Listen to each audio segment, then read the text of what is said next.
My brothers and sisters, meekness begins and ends with YaHuWaH. YaHuWaH's principles are completely interwoven with the idea of humility. In the original Hebrew text, signs of it are everywhere, such as in the word bless, which in Hebrews means to kneel, barak, or the Hebrew word for worship, shaka, which means to bow down. YaHuWaH, in his wisdom, knew that pride would be our biggest obstacle. He loved us enough to instruct us in the way of humility, to remind us to remember that we are nothing without him. When you lower yourself physically, you become smaller and more vulnerable. Smaller and more vulnerable testifies to your need for YaHuWaH. Smaller and more vulnerable makes it harder to be proud. As much disdain as I have for Constantine and the perversion of the scriptures that took place when the Roman Church was founded, they at least maintained the idea of kneeling before the sovereignty of YaHuWaH, as do most of the false religions when worshiping their Elohim Akarim. Interestingly enough, but by no means a surprise, translators have taken a lot of leeway when dealing with humility. There are 5 or 6 different Hebrew words taken and translated as humble. However, these same words are translated even further into different words like poor, low, meek, bowed down, defiled, subdued, afflicted, submit, crushed, and on and on and on. When you hear the word poor, you probably picture someone with little income and few possessions. The word afflicted may bring to mind someone with an illness or a picture of someone in pain. Now the word meek, well, most people picture a bashful, quiet person who must lack self-confidence. But since this is concerning YaHuWaH, many minds will probably race to the meek will inherit the earth. But what is humble? What is meek?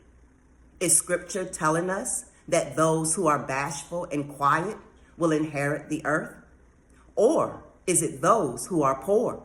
Or is it those who are afflicted, defiled, crushed, or low? Is it all of these or none of these? How can we discern between all the different words given to us? How can we identify with and learn from YaHuWaH's word if his very important principles have been translated with words that don't stay consistent? I think that is the primary reason why Gentile believers shy away from the Hebrew scriptures. The lack of consistency in translation makes it hard to follow, and they do not feel a connection with what is written. It just seems scattered and obscure. The lack of a strong foundation makes whatever is built upon it weak. The New Testament is comfortable for Westerners, and in this comfort, without the strong foundation of what is revealed in the Old Testament to build upon, that level of comfort is flimsy and weak.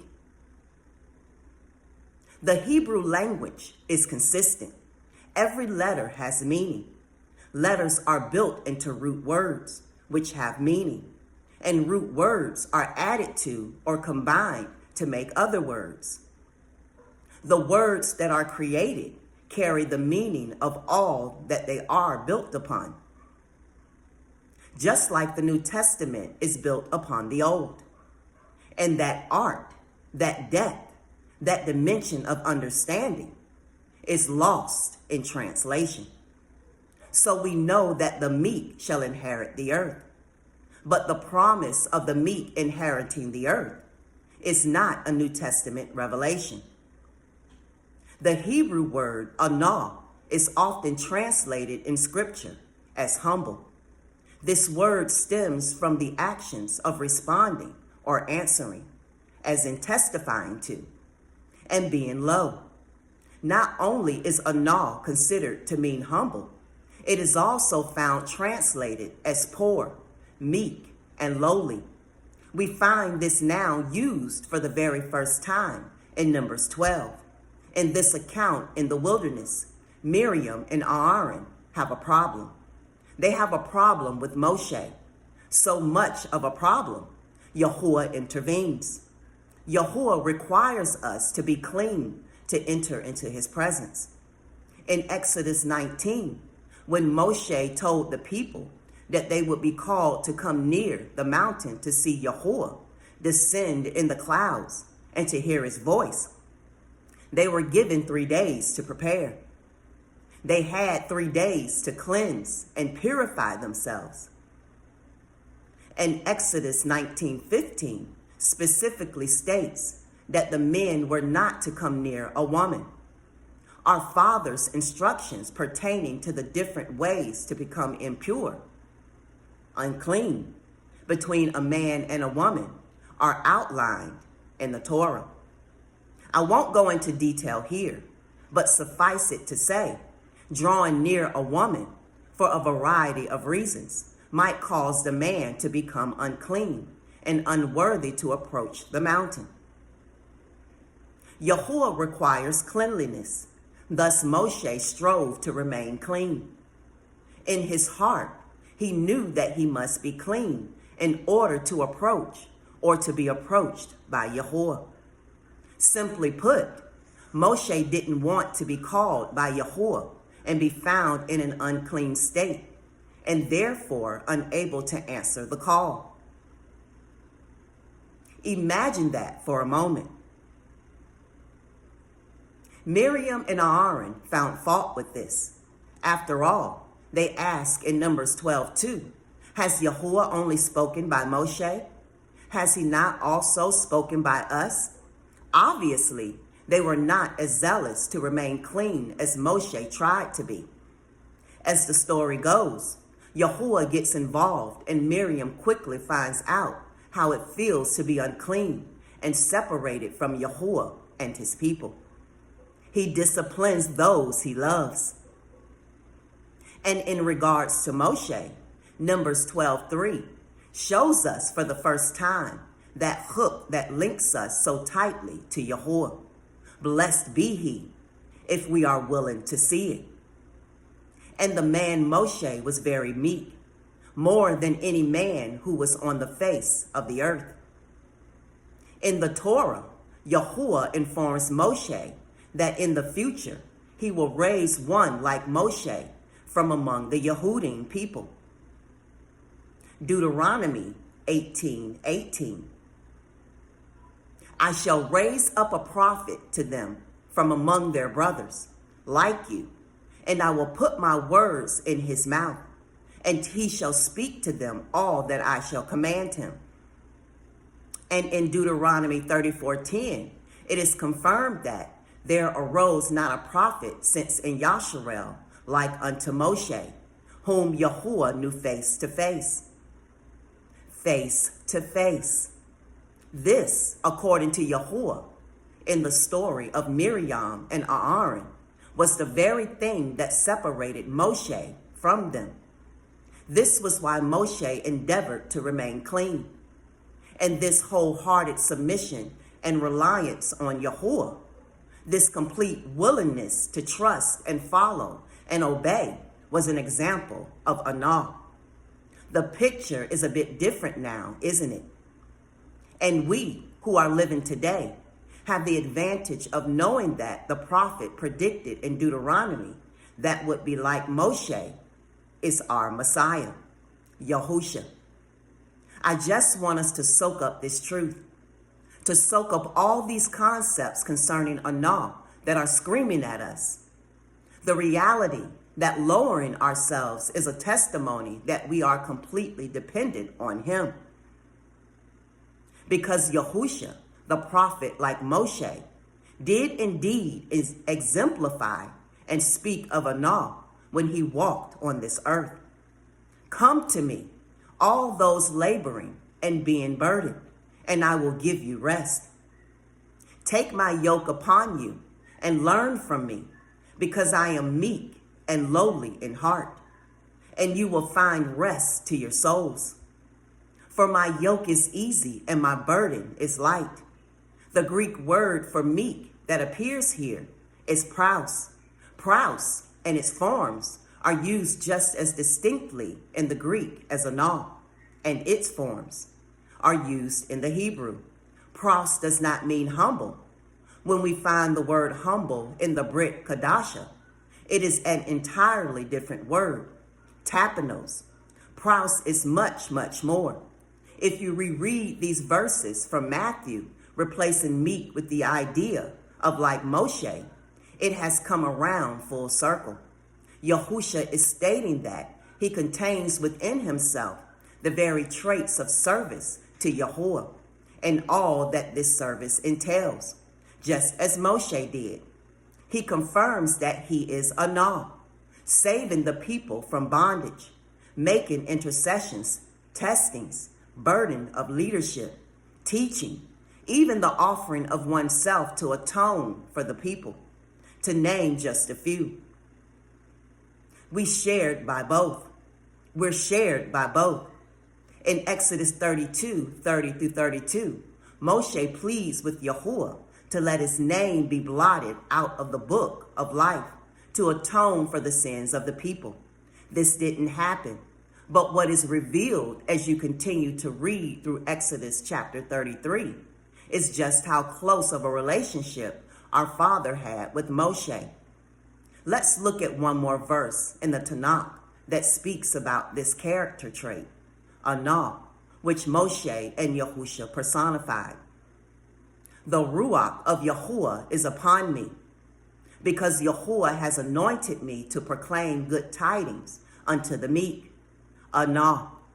He has sent me to bind up the brokenhearted, to proclaim liberty to the captives, and the opening of the prison to them that are bound, to proclaim the acceptable year of YaHuWaH, and the day of vengeance of our YaHuWaH, to comfort all who mourn. The anointed one speaking here through Isaiah is YaHuWaH. Even Yehudi people today, who might not yet see YaHuWaH as their Messiah, understand, as did the sages, that the anointed one here is Messiah. And YaHuWaH, salvation proclaimed from atop the mountain. Blessed are the poor in Ruach, for theirs is the kingdom of heaven. Blessed are they who mourn, for they shall be comforted. Blessed are the meek, praus, for they shall inherit the earth. Those with ears, can you hear Isaiah, the Psalms, Moshe, and Torah? YaHuWaH was not saying anything new. In fact, in Luke 4:16, we find YaHuWaH going into the synagogue of his hometown, Nazareth, as was his custom, where he stood to read. In the synagogue, then as it is today, men are called to read from Torah and the prophets. They don't just walk in and stand up to read, and they do not choose what to read. In Judaism today, the Torah is divided into weekly portions, allowing it to be read in its entirety in a calendar year, along with the Torah portions from the prophets, and writings that correlate to the Torah portion are also read. In YaHuWaH's day, the entire Torah was read according to a 3-year cycle. And in this account in Luke, YaHuWaH was called to read from the scroll of Isaiah. And the portion for him to read was already predetermined. And what portion did he read from? Isaiah 61, the very words above. And in Luke 4:21, he says to those in the synagogue, today this scripture has been fulfilled in your ears. and for those who had eyes to see and ears to hear, for those whose heart were firm in the truth laid out by Moshe and the prophets, for those who were anah. YaHuWaH was confirming exactly who he was based upon what had already been written. What is so exciting to me is how he abruptly ended his reading. Because if we look at what he read, and there was no numbering system back then, Isaiah's words immediately before and immediately after the small little part that YaHuWaH read speaks of times yet to come, times that hadn't been fulfilled yet. YaHuWaH stopped and rolled up the scroll before speaking of the day of vengeance of our YaHuWaH. In addition to this, the words prior to what he read, the entire chapter of Isaiah 60, speaks of a future that YaSharal and all who are joined to her are still hoping for. Just stop and imagine this. Imagine if we are sitting there hearing this, our eyes would be fixed on him, just as the eyes of all those in the synagogue were. Whatever it was that he was supposed to read, his actions in just reading that little bit must have been somewhat of a shock. And what he said after was even more of a shock. And being subject to Rome as they were, with this man from their midst, from their town, from a family they knew, speaking and doing such things. Just imagine. But YaHuWaH knows our weaknesses, because just as some were marveling, some questioning, some discounting, and some outright denying, he knew what was still to come. He knew that after his impalement, many who were marveling would be disappointed because their expectation was for salvation from Rome. He knew that many who were defiant would feel validated after his death and continue to deny. And he knew that many of those questioning after his impalement would be fearful and be led astray. This explains his words and the people's reaction that follow in Luke 4:22 through 30. But be assured that there were a few who were anah, a few who understood, a few that were full of joy. We living today should heed the warning given to us here, to be watchful and truly firm in a strong foundation. These are days for choosing, days for readiness. These are days for those who are anah to be even diligent, to be ever diligent and ever discerning, so that we can stand against deceit or doubt. I urge all believers to seek the qualities of anah. I urge you to see that the condition our Father delights in, the condition of the heart that pleases him and secures our relationship with him, runs deep. It cannot be contrived. It cannot be for show. It is forgetting self and being completely open and trusting and prepared for him, whether in a bent knee or a bow, kneeling or taming your tongue, crediting him alone for what is good or accepting his discipline with gratitude. Anah is always being mindful of him and his instructions. Remember what King Solomon said in Proverbs 15, telling us that the fear of YaHuWaH is the instruction of wisdom, and that before glory is anawah. Remember what Psalms 25 said, that he will guide the anawim in judgment, teaching them his way, just as a young ox would be yoked with an older ox to learn to walk the straight path through the fields.